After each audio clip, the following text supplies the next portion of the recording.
이스라엘에서 배우는 대한민국의 외교 국방 전략. 이 칼럼은 월드뷰 7월호에 실린 칼럼으로 시브 바이버 커워지 PHA 교수인 이성구 교수가 쓴 칼럼입니다. 1. 혼자 살 수 없는 세상. 아리스토텔레스가 말한 인간은 사회적 동물이라는 말에 대부분 쉽게 동의한다. 인간은 혼자 살 수 없다라는 이 명제는 부인할 수 없다. 아무리 개인주의가 심화하고 개인의 자유, 프라이버시 존중이 팽배해져도 너가 없는 나는 존재하기가 어렵다. 에덴 동산에 하와가 등장하는 이유는 너무나 명백하다. 사람이 독처하는 것이 좋지 않다라는 것이 창조주의 뜻이었고 함께 사는 것은 창조의 원리였다. 요즘 홀로 사는 사람이 많아지면서 주택의 형태에서부터 수박 쪼개 팔기까지 삶의 형태가 이전과는 많이 달라졌지만 여전히 쉐어하우스며 공동체 생활을 즐기는 사람도 늘고 있다. 코로나 팬데믹으로 인해 만남이 어려워지고 음식점과 술집이 일찍 문을 닫으면서 코로나 블루로 아파하는 사람도 부쩍 늘어났다는 보도가 나온다. 회사에서 자주 갖는 회식이 없어져 좋다는 사람들이 있는 반면에 모임 인원 제한이 풀리기를 학수고대하는 사람도 적지 않다. 짧은 시간 홀로 지내는 것은 필요하나 오랜 시간 홀로 지내는 것은 사람을 병들게 만든다. 사람은 홀로 살도록 지어진 존재가 아닌 것은 너무나 분명하다. 혼자 살 수 없는 것은 개인뿐 아니라 국가도 마찬가지이다. 그 어느 나라도 남의 도움 없이 홀로 살아갈 수는 없다. 국가 간 의존성은 더 깊어져 이제 국제사회는 개별 국가로는 존재하지 않는다고 말해도 될 정도로 서로 엮여 있다. 미국도 유럽과의 연계를 끊임없이 모색한다. 트럼프 대통령 재직 시절 미국이 독자 노선을 강조하는 듯했지만 기실 그것은 기울어가는 제조업을 살려 미국의 이익을 극대화하려는 수단이었지 결코 혼자 살 수 있다는 말은 아니었다. 대통령이 바뀌자 미국은 즉각적으로 유럽과의 관계 개선에 나서는 모습을 보였다. NATO 같은 군사동맹 G7, G20, APC, WTO 등과 같은 경제기구, UN 아동기금 같은 각종 기금, 각종 원조기구, UN 식량농업기구, 국제민간항공기구, 국제농업개발기금, 국제노동기구, 국제회사기구, 국제통화기금과 같은 전문기구 등 헤아릴 수 없이 많은 연합과 연대의 기구들이 존재하고 각 나라는 자기들의 유익에 따라 회원국이 된다. 이렇게 어느 나라도 홀로 존재할 수 있는 나라는 없다. 2. 혼자 살 수 없었던 이스라엘의 외교 국방정책. 성경은 그 중심에 있는 이스라엘의 외교와 안보에 대해 어떻게 기록하고 있을까? 이스라엘은 이집트로부터의 탈출 사건으로부터 역사를 시작한다. 대국의 압제에서 벗어나면서 시작한 이스라엘의 역사가 그렇다고 모든 국제관계에서 벗어날 수 있었던 것은 아니었다. 영웅 모세가 이끌던 광야 시대에도 아말렉, 암몬과 같이 그들의 앞길을 막는 나라들이 있었다. 가나안 땅에 들어가서는 늘 블레셋을 비롯한 주변국들과 전쟁을 치르기에 바빴다. 들쑥날쑥한 사사들로서는 수시로 밀어닥치는 외세의 침공을 막기에 바빴다. 그래도 때마다 사사들이 일어나 나라를 잘 방어했다. 그러다 마침내 사무엘 시대의 말기에 이르러 백성들은 더 이상 불안정한 상태로 살아갈 수 없다며 이스라엘도 다른 나라같이 중앙집권적 통치체제를 갖출 수 있도록 왕정제도의 도입을 요청했다. 위기 때마다 하나님께만 의존하는 정책으로는 승산이 없다고 본 것이다. 하나님에 대한 믿음을 상실해가는 이스라엘의 무례한 요구는 마침내 받아들여졌고 그런대로 안정을 찾는 것 같았다. 사울과 다윗, 솔로몬으로 이어지는 단일 왕국 시대는 솔로몬이 죽으면서 통치 철학에 대한 원로 신하들과 소장파의 충돌로 결국 남북으로 분열되는 결과를 빚고 말았다. 이스라엘 역사의 비극은 여기서부터 본격화되었다. 둘로 나누어진 이스라엘은 힘이 약화될 수밖에 없었으므로 주변국들과의 관계가 국가 안정 유지에 매우 중요한 변수가 되었다. BC 8세기 후반에 들어서면서 남북조 왕국은 주변 대국들의 영향을 크게 받게 되었다. 북쪽의 아시리아가 제국주의를 표방하며 그 세력을 주변에 넓히려 했다. 남쪽에는 오랜 역사를 가진 강대국 이집트가 있었고 동쪽으로는 바벨론이 힘을 키워가고 있었다. 주변 모든 나라의 외교와 안보에 비상이 걸린 것이다. 북이스라엘은 제국의 꿈을 키우는 아수르의 공격에 대비해 이웃한 아람과 동맹을 체결했다. 국가 간의 합종연행을 이루지 않으면 안 될 상황이었다. 남유다 12대 왕 아하스도 살기를 찾아야 했다. 그는 북이스라엘과는 달리 친아수르 정책을 채택했다. 그것은 곧반 북이스라엘, 반아람 정책으로 외교 안보 노선을 정했다는 말이다. 남북이 전혀 다른 외교 정책을 따랐다. 여기서 우리는 이스라엘 왕국의 정통성을 갖고 있는 예루살렘을 중심으로 한 남유다의 외교 정책에 주목하려 한다. 과연 유다의 외교 안보 정책은 성공적이었던가? 아하스 왕의 통치 기간은 BC 735에서 719년으로 남유다 역사 중 매우 혼란한 시기 중의 하나로 평가받는다. 이 당시는 급속도로 왕성해지기 시작한 아수르가 주변국들을 집어삼키고 있었고, 앞서 언급한 대로 지리적 위치상 아수르의 동쪽에 있는 바벨론도 패권을 호시탐탐 노리는 중이었다. 그런데 역사는 아하스의 통치 중에 큰 변화를 경험했다. 아람과 연합해 아수르에게 저항하던 북이스라엘이 BC 722년을 끝으로 아수르에 의해 역사의 뒤안길로 사라져버렸다. 위기가 눈앞에 닥친 것이다. 아하스 왕 이전부터 예언자들의 경고는 거칠었다. 특히 북국을 대상으로 한 아모스 선지자는 하나님의 선민인 이스라엘이기 때문에 하나님의 보응은 더욱 철저할 것이라고 선포하기도 했다. 그러나 이스라엘은 부패한 상황을 벗어나지 못했고 결국 망국의 길로 가고 말았다. 이스라엘이 망하자 남유다의 예언자들도 목소리를 드높였다. 이사야 선지자의 역할이 도드라졌고 아하스 왕과 정책적으로 충돌하기에 이르렀다. 그러한 격돌의 모습이 이사야 7장에 그려지고 있고 그 결과는 열왕기하 16장에 기술되어 있다. 3. 아하스 왕과 이사야 선지자의 외교정책 충돌. 북왕국이 망한 상황에서 유다를 통치하는 아하스 왕은 강대국의 눈치를 살피고 그에 맞는 외교정책을 펴지 않으면 나라를 유지하기 어려운 상황이었다. 그러나 아하스는 북쪽 이스라엘과 이웃한 아람과의 동맹에는 가담하지 않았다. 그 동맹으로 얻을 것이 많아 보이지 않았기 때문이었을 것이다.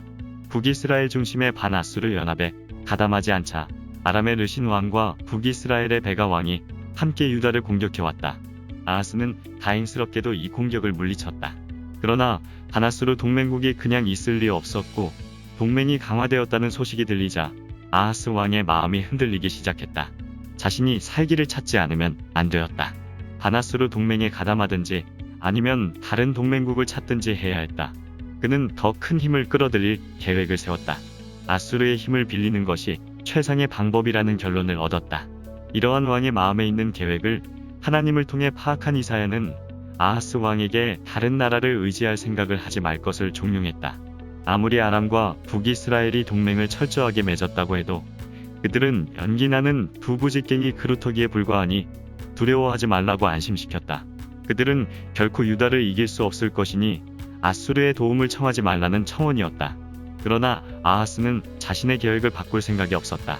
하나님만을 믿고 기다린다는 것은 매우 어리석고 위험한 일이라는 생각이 굳어 있었다.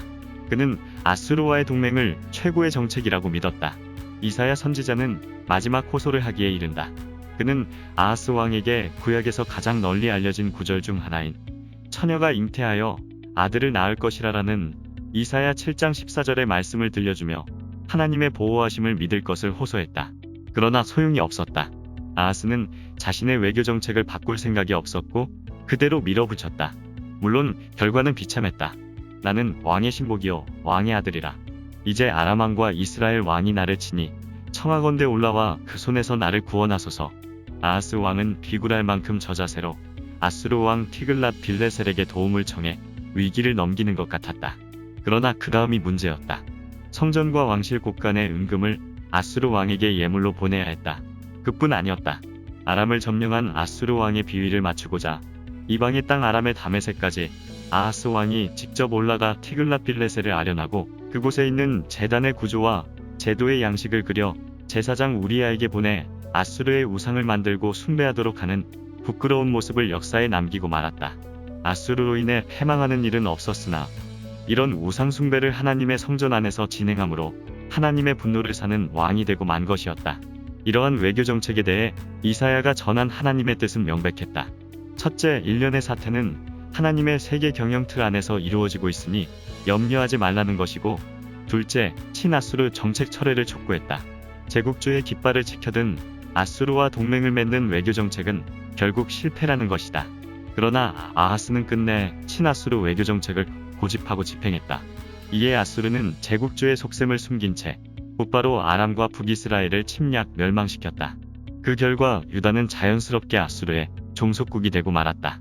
4. 히스기야와 이사야, 시드기야와 예레미야의 외교 정책. 아하스의 뒤를 이어 왕위에 오른 히스기야는 치세를 강화한 후 한때 동맹관계였던 아수르를 더 이상 종주국으로 섬기려 하지 않았다. 그러자 아수르 왕은 히스기야 왕 즉위 14년에 이르러 유다 왕국 곳곳을 공격하고 점령하기 시작했다. 마침내 히스기야 왕은 내가 범죄하였나이다라고 고백해야 했고, 성전과 왕궁 곳간에 있는 모든 은을 내어줄 뿐 아니라 성전 문이 금과 왕궁 모든 기둥의 금을 벗겨서 바쳐야 할 정도로 상황은 악화되었다. 이에 견디다 못한 히스기야는 이집트와의 동맹으로 외교 노선을 바꾸게 되자 사네립은 아예 대군을 일으켜 본격적으로 예루살렘을 공격했다. 이러한 상황을 맞아 당황하는 히스기야 왕에게 이사야는 하나님이 아수르 왕에게 들려주시는 심판의 메시지와 유다를 향한 구원의 메시지를 전한다. 이집트를 끌어들일 필요가 없음을 분명히 한 것이다. 히스기야 왕은 이사야 선지자의 단호한 말씀 앞에 마침내 하나님께 무릎을 꿇었다. 18만 5천 명의 아수르 군대가 밤사이에 송장으로 변했다. 유다는 멸망 직전에 구출되었다. 이후 BC 6세기는 바벨론의 시대로 이어졌다. 이때 유다의 마지막 왕 시드기야는 반바벨론 정책을 폈다. 그러나 선지자 예레미야는 어이없게도 바벨론에 항복하라라고 요구한다. 외교 안보권을 포함한 모든 국가 경영권을 포기하라는 것이다. 반역적 행동이라 해도 할 말이 없는 사건이었다. 그러나 예레미야로서는 이유가 분명했다. 하나님께서 이미 바벨론 포로 사태를 통해 유다를 징계하고 교육할 기간을 70년으로 확정해 놓았기 때문이었다. 시드기야는 끝까지 예루살렘 사수를 외쳤지만 바벨론은 예루살렘 성전과 왕궁을 불살라버렸다. 예레미야가 울면서 외친 항복 외교는 이러한 불상사를 막아내고자 함이었다. 눈앞의 이익 계산을 따르는 것이 아니라 하나님의 원대한 계획을 따라야 함을 예레미야를 통해 역사는 선명하게 말해주고 있다. 5. 북한, 일본, 중국, 러시아, 미국과 더불어 살아가기. 대한민국은 이웃과 더불어 살아가는 법을 익히지 않고는 살 수 없는 반도 국가이다. 고대로부터 우리는 중국으로부터 시달렸다. 몽고족도 침략했고 러시아, 일본도 늘 넘보던 나라였고 식민지가 되기도 했다. 이웃은 늘 경계의 대상이었고 가해자였다. 따라서 우리는 종종 사대주의라는 말을 입에 올리고 귀로 들으면서 살아왔다. 지금도 미국과 중국이라는 두 강대국 사이에서 어려움을 겪고 있다. 엄연히 친미파, 친중파가 존재한다. 친일, 반일이라는 말이 예사로 운이된다. 북한이 주적인지를 국방부 장관에게 묻는 기이한 광경이 여전히 벌어진다. 친북에서 나아가 종북이라는 말도 심심찮게 들릴 만큼 대한민국은 복잡한 나라이다. 특히 두 대국과는 경제와 군사적으로 관계를 맺지 않고는 살아갈 수가 없다. 단순한 이웃이 아니다. 한국 전쟁을 통해 한쪽은 혈맹이 되었고 다른 한쪽은 적군의 동맹군이 되었음에도 이제 우리는 두 나라와 동시에 경제적으로 깊이 관계하지 않을 수 없는 상황이기도 하다.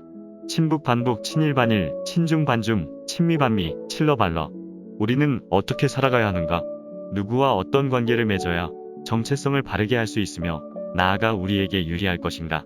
북한은 국가로도 인정할 수 없는 곳이고 일본은 여전히 반일 감정이 남아있으며 중국이나 러시아는 북한이 남한을 침략하도록 허락했으면서도 단 한 번도 침략 행위에 대해 사과를 한 적이 없다.